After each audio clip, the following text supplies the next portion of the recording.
Hello दोस्तों, आप लोग कैसे हैं। उम्मीद है कि अच्छा होंगे, बढ़िया होंगे और मस्त होंगे और अच्छी तरह से पढ़ाई कर रहे होंगे। इन्हीं उम्मीदों के साथ आज हम आगे बढ़ेंगे।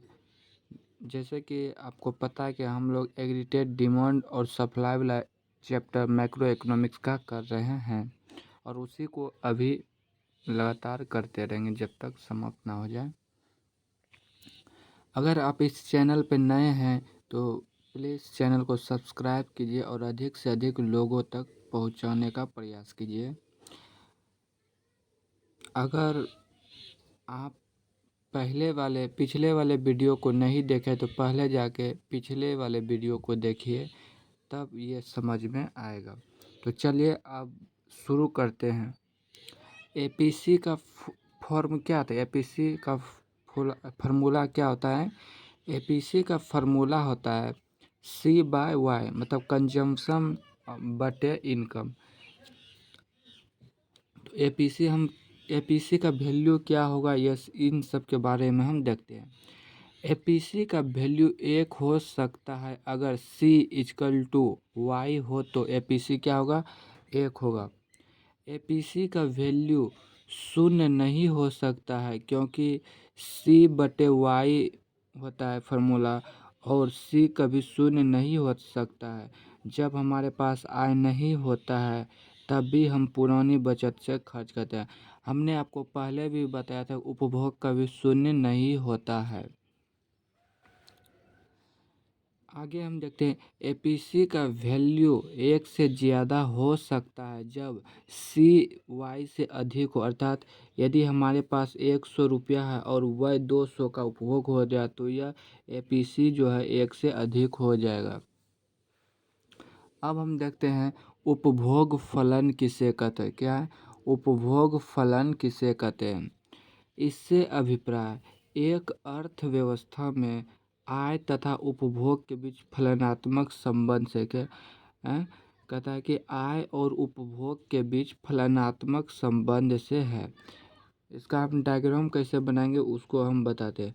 मान लीजिए आय तो हमेशा 0 से शुरू होता है, उसके बाद आप कुछ भी ले सकते हैं।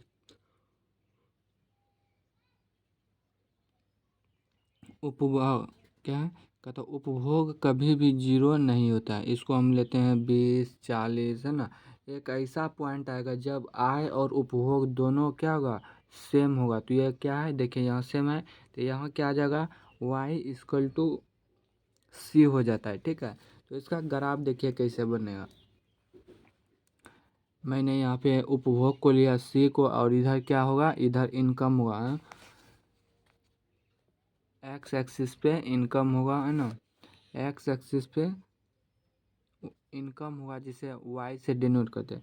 और आपको पता है कि Y हमेशा 0 से शुरू होता है। तो देखिए यहाँ 0 से गया है, ये वाला Y 0 से गया है। और कंजम्पशन जो है हम लोग का 20 से शुरू है, तो 20 से शुरू है। यहाँ पे क्या हुआ? एक दूसरे को कट करता है। तो यही क्या है? देखिए 100 यहाँ, 100 इस तरह, तो यही हो जाएगा इक्विलिब्रियम पॉइंट। ठीक है,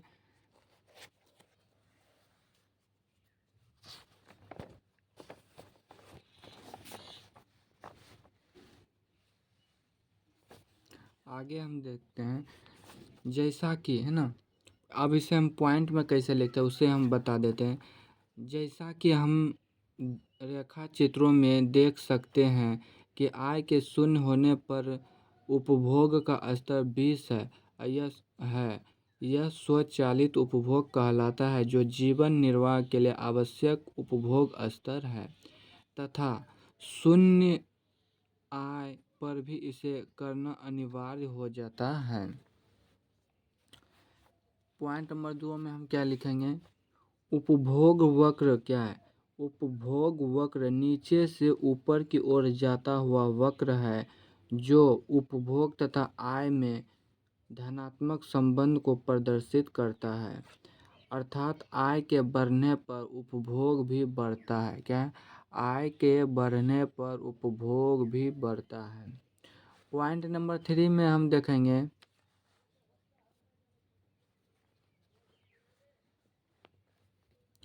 पॉइंट नंबर 3 देखिए, रेखा चित्रों में बिंदु बी संविच्छेद बिंदु कहलाता है। इस बिंदु पर पूरी आय उपभोग कर ली जाती है अर्थात y = c हो जाता है तथा s क्या हो जाता है, s 0 हो जाता है। इस बिंदु के पश्चात उपभोक्ता की आय उसके उपभोग से ज़्यादा हो जाती है अर्थात वह बचत करने में सक्षम हो जाता है। अब हम देखते हैं MPC क्या है। MPC किसे कहते हैं? सीमांत उपभोग प्रवृत्ति। सीमांत उपभोग प्रवृत्ति, मार्जिनल प्रोपेंसिटी टू कंज्यूम। इससे अभिप्राय उस दर से है जिस पर आय में दी गई वृद्धि के फलस्वरूप उपभोग में वृद्धि होती है। किसमें? आय में वृद्धि के फलस्वरूप उपभोग में वृद्धि होती है।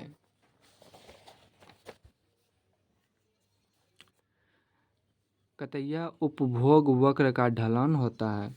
कहता एपीसी का तो देखिए एपीसी का फार्मूला CY होता है। एपीसी कुल उपभोग तथा कुल आय के बीच का अनुपात को ही एपीसी मतलब कि कहते हैं। तो एपीसी का वैल्यू क्या हो सकता है? एपीसी का वैल्यू 1 से अधिक होगा जब C > Y होगा। एपीसी का वैल्यू 1 हो सकता है जब C = Y हो जो। एपीसी का वैल्यू 1 से कम हो सकता है जब C जो है Y से कम हो। ये 1 नंबर के लिए यहाँ से क्वेश्चन पूछता है तो आप इसे ध्यान रखिएगा। एपीसी का वैल्यू पूछ लेगा क्या होता है क्या नहीं होता है। देखिए एपीसी क्या है?